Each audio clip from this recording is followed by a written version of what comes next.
Tout de suite, magazine.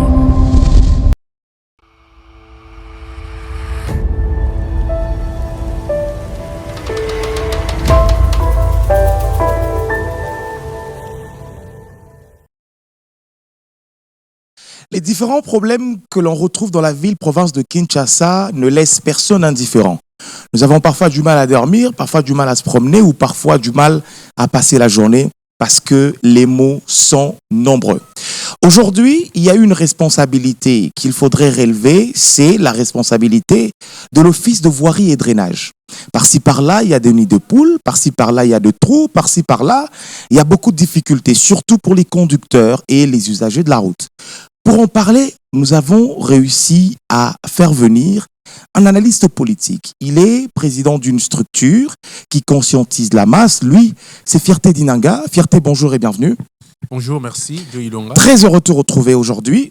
Nous allons parler de la ville de Kinshasa, une ville que vous maîtrisez particulièrement bien parce que vous utilisez, vous fréquentez, vous mangez, vous respirez la ville de Kinshasa. Nous allons évoquer les routes de Kinshasa, les voies de communication de Kinshasa, quittant Kitambo Magasin pour la place Victoire, allant jusqu'à la place de l'échangeur, jusqu'à Matete.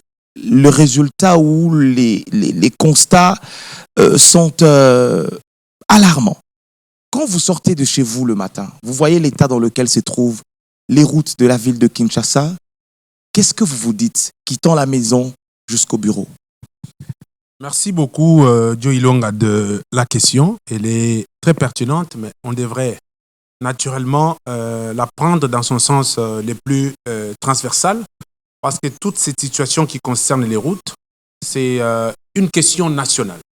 Nous devrions parler comme ça avant de chuter sur Kinshasa.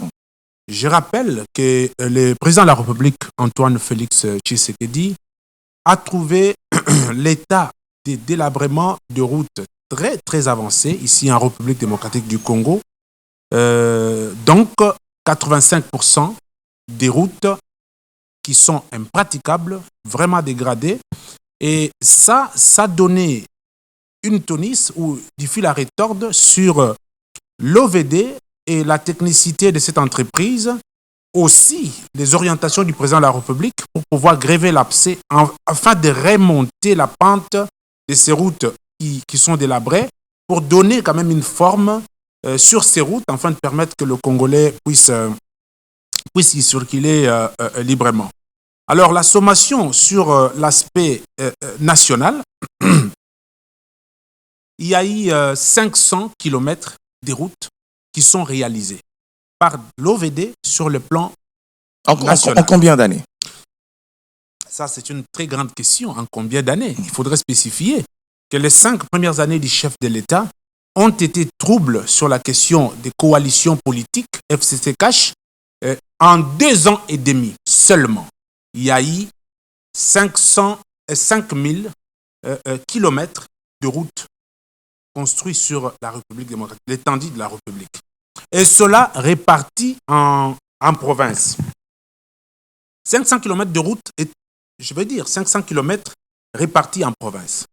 Lorsque nous allons sur Kinshasa, parlons parce que vous avez parlé de Kinshasa, l'OVD a battu un travail des titans, En termes de kilomètres à Kinshasa, on a eu 100 km de route. 100 km. 100 km de route. Mettant en son compte justement la route Elengesa aussi. Voilà, nous allons parler parce que vous avez cité Elengesa, c'est aussi un exemple. Il y a eu 100 km de route à Kinshasa, asphaltée, avec une durée de 15 à 20 ans. Ça, il faut en parler. Nous partons à Kolwezi. Parce que, vous savez, aujourd'hui, nous avons atteint un moment où il faut qu'on explique au peuple congolais les réalisations et les difficultés qu'a connues Félix Tshisekedi et tous ses accompagnateurs en termes d'entreprise. L'OVD avec Toumba Tchikela qui est un technicien, quelqu'un qui sait rendre ce qu'il fait et qui met du cœur dans ce qu'il fait. Nous partons à Kolwezi, il y a 188 km de route, bien asphaltée. Et ça, c'est l'actif du président de la République et ses réalisations dans 2 ans et demi.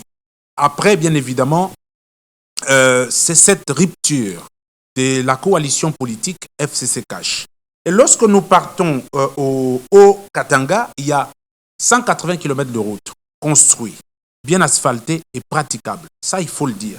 Nous partons en Mbuji-Mayi, il y a 45 km de route, surtout Mbuji-Mayi. Parce que là, il faut qu'on... Vous allez dire, Mbuji-Mayi, c'est le coin où le chef de l'État a été plus que majoritairement voté. Voilà pourquoi il y a un œil particulier tourné de ce côté-là. Bien évidemment, Mbuji-Mayi, c'est un coin où le chef a été voté, bien entendu, mais un coin où le chef a été aussi critiqué. C'est son fief.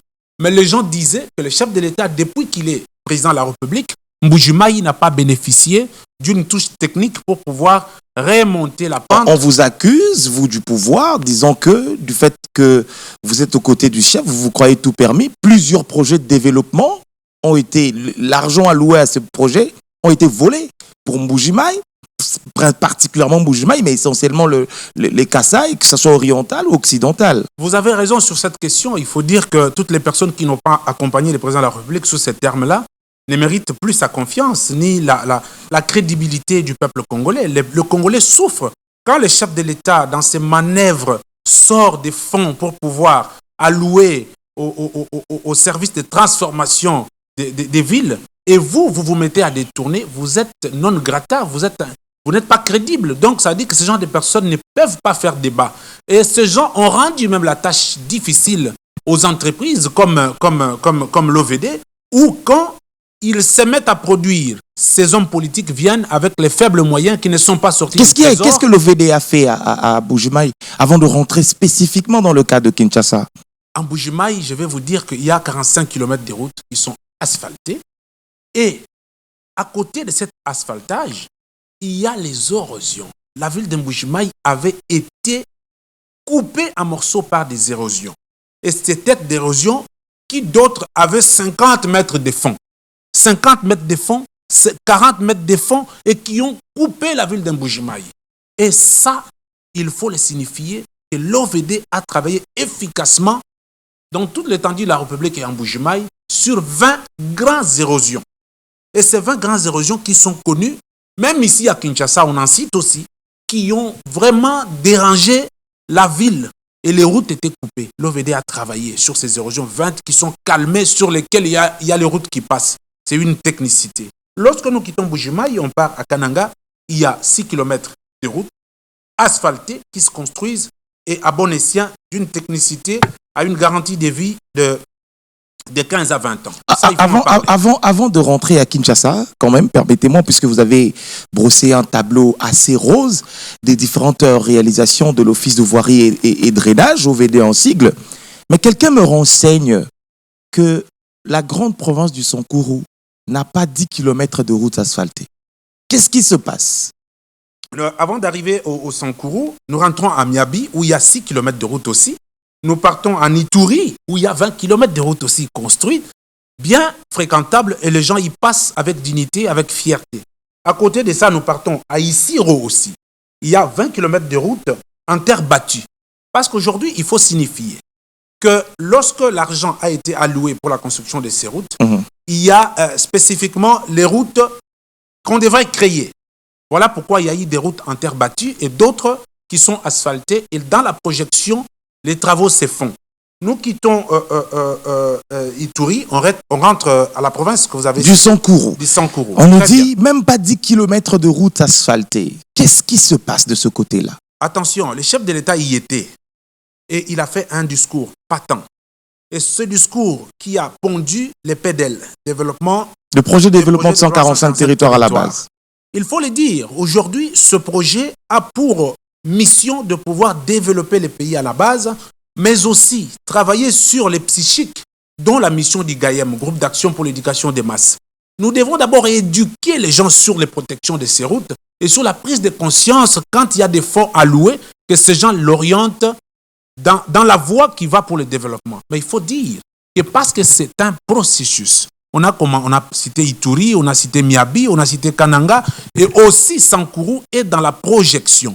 Dans pas longtemps, les travaux vont commencer. Et je passerai ici pour vous dire, Monsieur Ilonga, les travaux ont commencé dans le Sankourou, parce que c'est PDL, les gens peuvent en parler, mais ce projet de développement à la source fera office du développement intégral de cette République. On reviendra sur le projet de développement de 145 territoires à la base, mais parlons spécifiquement de la ville de Kinshasa. Qu'est-ce qui fait qu'aujourd'hui, la population puisse constater une sorte de lenteur dans la réparation des routes?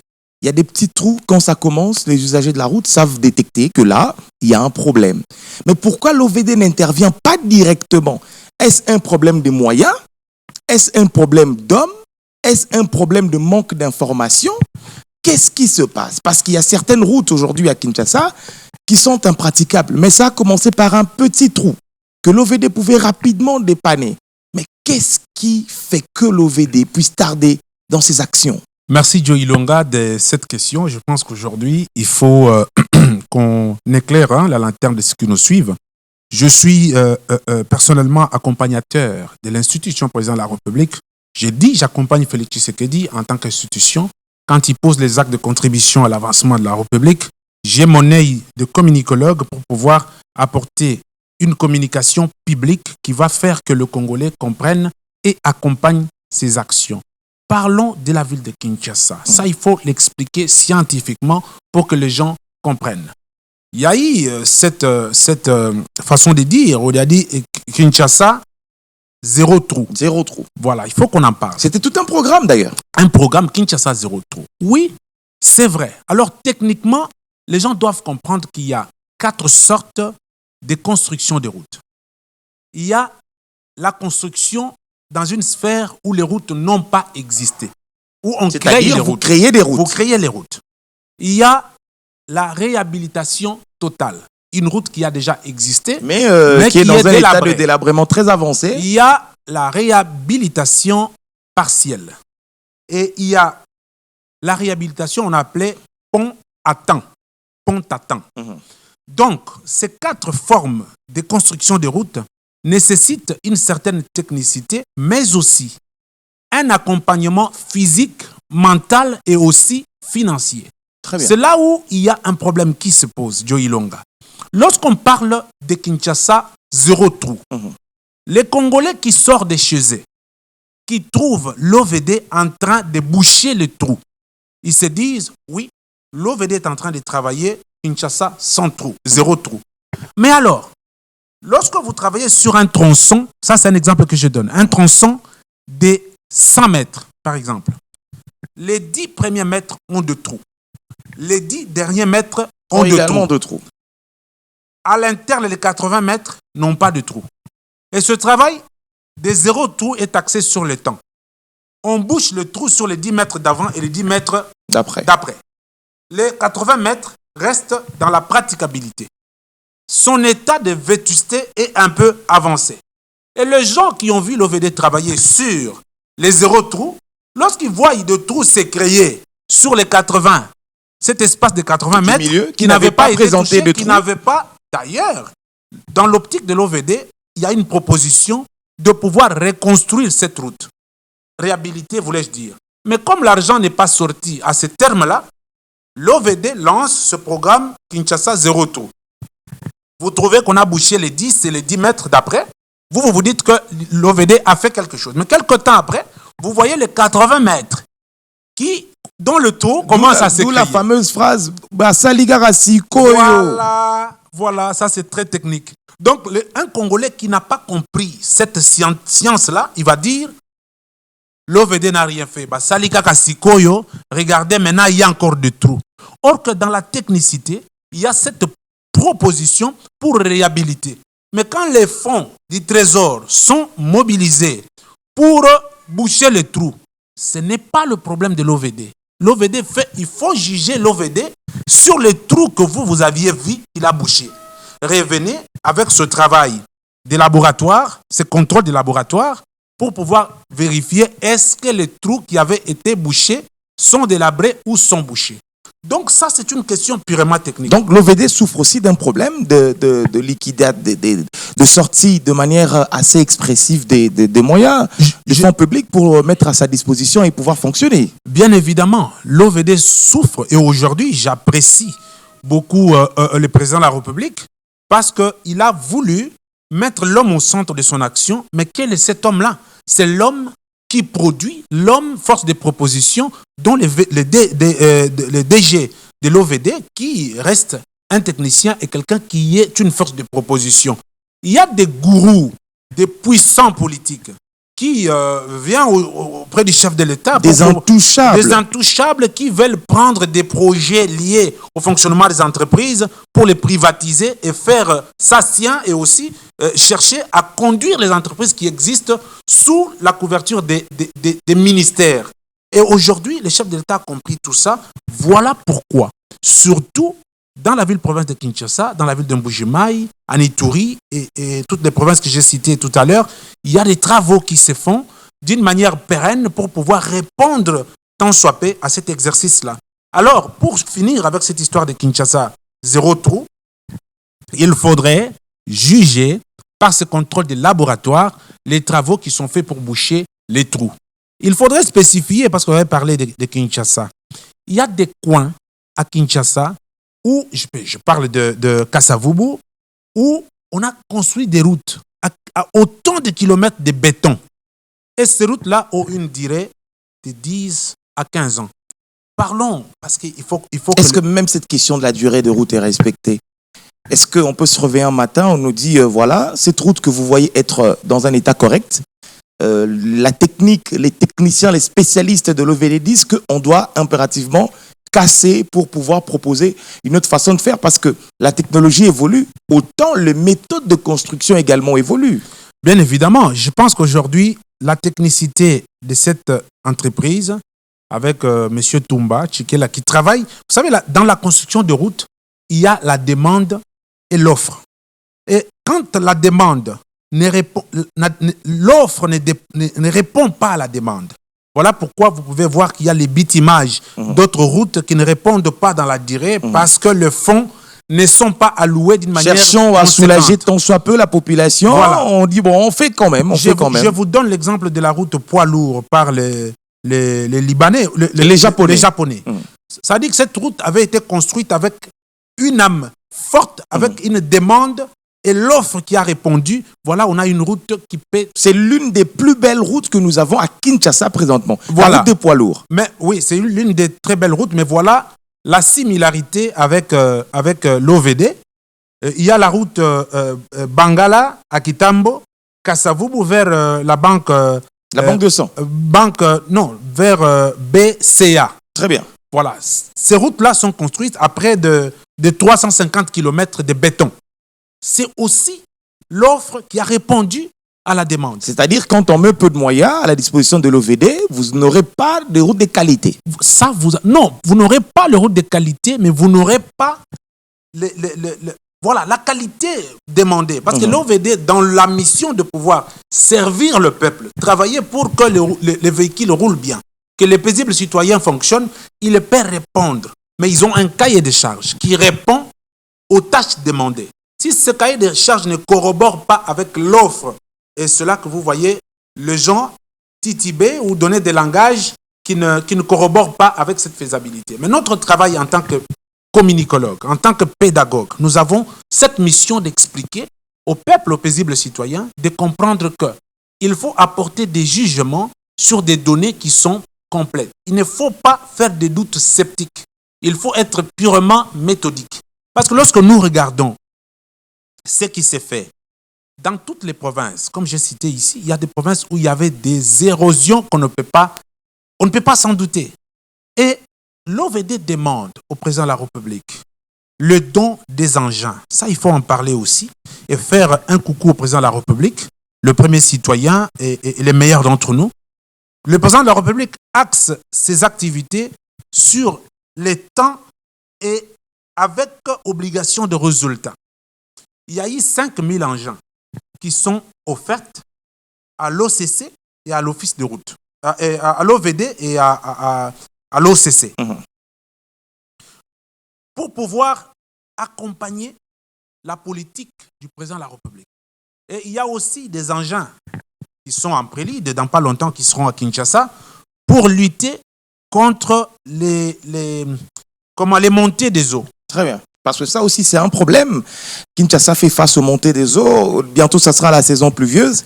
la praticabilité de nos routes risque de tomber encore en péril. Ça aussi, c'est un vrai problème de société. Oui, ça, c'est un vrai problème de société. Et le chef de l'État a offert à l'OVD et à l'OCC ces engins pour pouvoir lutter contre des inondations, les montées des eaux, canaliser et bloquer les eaux. Aujourd'hui, M. Ilonga, nous sommes devant une réalité qui voudrait qu'on dise des choses sans gants et qu'on aide le peuple congolais à quitter dans le mimétisme, dans ce système où les gens veulent créer l'antinomie pour que tout ce que l'on fait, que les gens disent que ce n'est pas bon.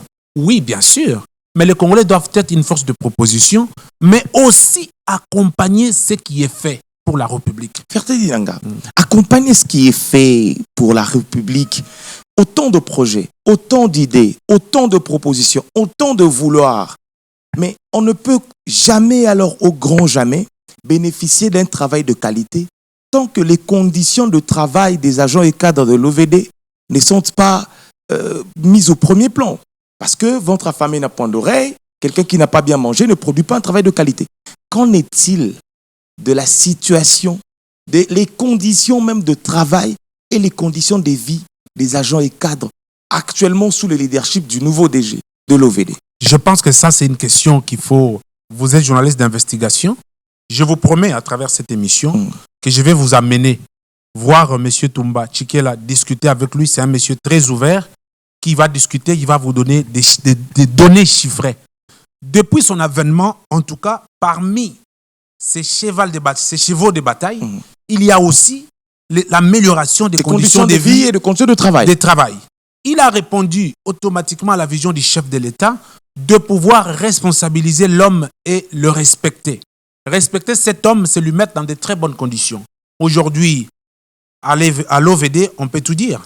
Il y a des primes, il y a des missions de service, il y a la régularité de la paye chaque fin du mois et les gens vivent mieux. Et aussi, il y a les orientations en termes de formation. Vous savez, les entreprises au Congo, ces mères restent stagnantes. Pourquoi? Parce que nous ne voulons pas nous mettre à jour. Nous ne voulons pas nous mettre à jour. Et au sein de l'OVD, il y a cet aspect des choses où les agents et cadres sont formés. Après chaque 3 mois, après chaque 6 mois, ils sont formés pour le remettre à jour parce que nous savons qu'une génération s'en va, une autre la succède. Mais la succession doit être qualifiée, doit être qualitative pour que l'entreprise fonctionne d'une manière... Surtout que les hommes passent et les institutions restent, mais c'est qu'on garde des hommes, c'est leurs œuvres pendant que les institutions restent de manière éternelle. Bien évidemment. Ferté Dinanga, en 2 minutes, au-delà des critiques, au-delà des problèmes, au-delà des avancées, au-delà des solutions, qu'est-ce qu'on peut retenir du grand travail que vous avez démontré ici, accompli par l'OVD? Qu'est-ce qu'on peut essentiellement retenir? Ce que nous pouvons retenir, d'abord, avant de cela, je salue encore une fois les efforts du président de la République. C'est un Dieu mal compris, et surtout en République démocratique du Congo. Je pense que les gens qui sont plus sensés, qui sont plus matures, qui peuvent comprendre, réaliseront que Tshisekedi ne fera pas 200 ans, il va partir, mais le Congo restera éternellement. Par contre, nous devons accompagner ces actions, pour ces réformes pour les biens de la République.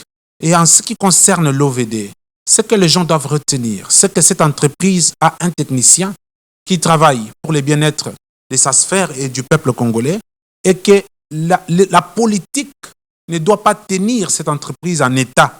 C'est l'alarme que je lance au président de la République de pouvoir détacher les visages noirs politiciens pour pouvoir les désorienter de l'action qui va pour le développement de la République. Et l'OVD est en train de travailler. Nous aimerions tout simplement qu'au regard du besoin, que la demande et que l'offre réponde. Ça veut dire qu'il faut l'alimenter avec les moyens qu'il faut. Comme je l'ai dit tantôt, que nous saluons l'apport du chef de l'État dans ce domaine. Il y a 5000 engins qui sont arrivés pour pouvoir accompagner ces secteurs de la vie et que le Congo a besoin d'être appelé demain un pays émergent, un pays de vieille démocratie.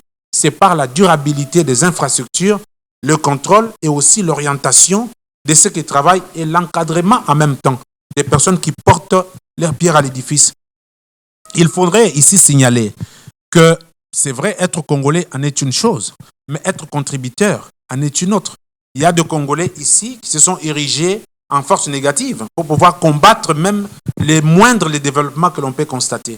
Et à mon humble avis, j'en appellerai tout simplement en tant que coordonnateur du GAIEM, groupe d'action pour l'éducation des masses, et aussi cadre de l'UDPS, accompagnateur de la vision du président de la République, en tant qu'institution, j'appelle au peuple congolais de pouvoir comprendre que nous devons nous consolider, former un bloc pour pouvoir protéger les acquis de la lutte et aussi l'image de la République démocratique du Congo. Merci beaucoup Ferté Ninanga d'avoir accepté de répondre à notre invitation. Je sais qu'il y aura toujours des choses à dire parce que à chaque fois qu'il y a avancé, nous avons l'obligation morale de démontrer aux gens quand les choses vont dans le bon sens et dire aussi quand les choses ne vont pas bien.